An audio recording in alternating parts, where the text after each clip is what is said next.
Thank you very much for being here.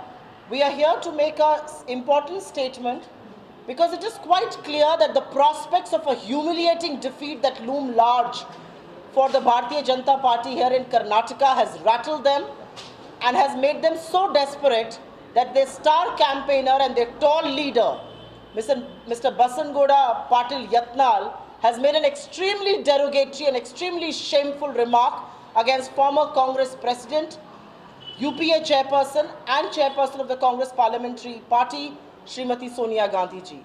He has the audacity to call her a Vishkanya and call her a Pakistan and Chinese agent. She is not just an elected member of parliament, and which is why it is not just her insult or insult of a woman, but it is also extremely insulting and extremely derogatory for her constituents who have elected her repeatedly to parliament. I want to emphasize the fact here that Mr. Yatnal is perhaps just a means.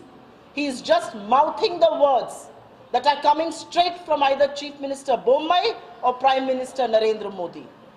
And the reality is that Mrs. Gandhi has been attacked personally on multiple counts by the Prime Minister himself, who called her a Jersey cow, who called her a Congress ki vidwa.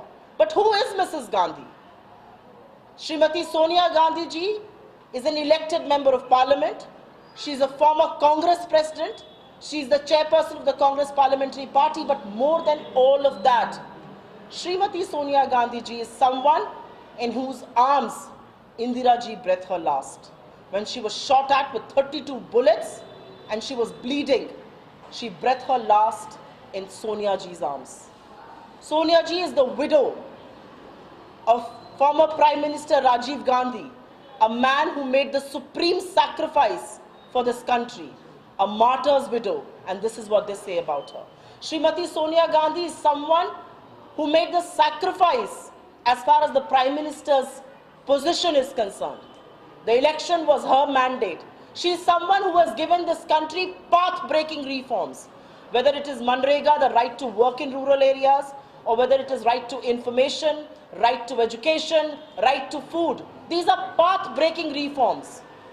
These are rights that were given to the people of this country by Srimati Sonia Gandhi ji and of course the Manmohan Singh government. And when you attack her, you don't just attack an individual, you attack the ideology that she stands for, you attack women all over the country. And if the Prime Minister is not patronizing Mr. Yatnal, because truth be told, Mr. Yatnal seems to be the blue-eyed boy of none other than Prime Minister Modi himself. And which is why questions will be raised.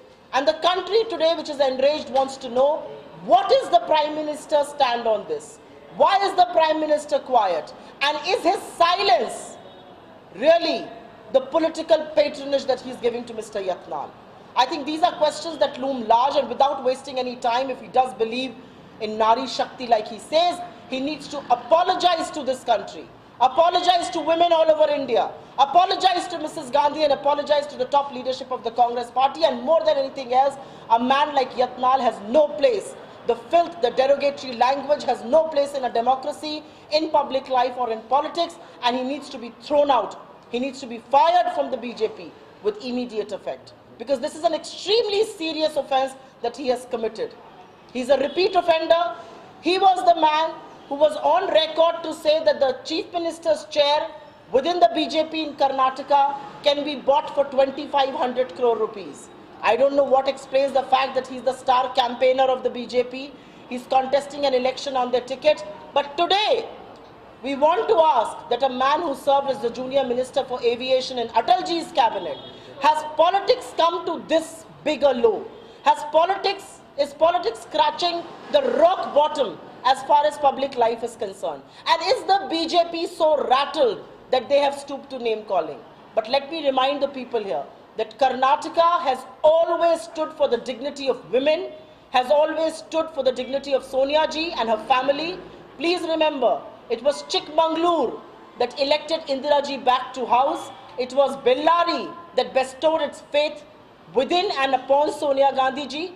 And it is once again Karnataka that will settle scores with an arrogant, defiled BJP government here. But I think questions need to be raised on the propriety and on the silence of the Prime Minister and the Chief Minister.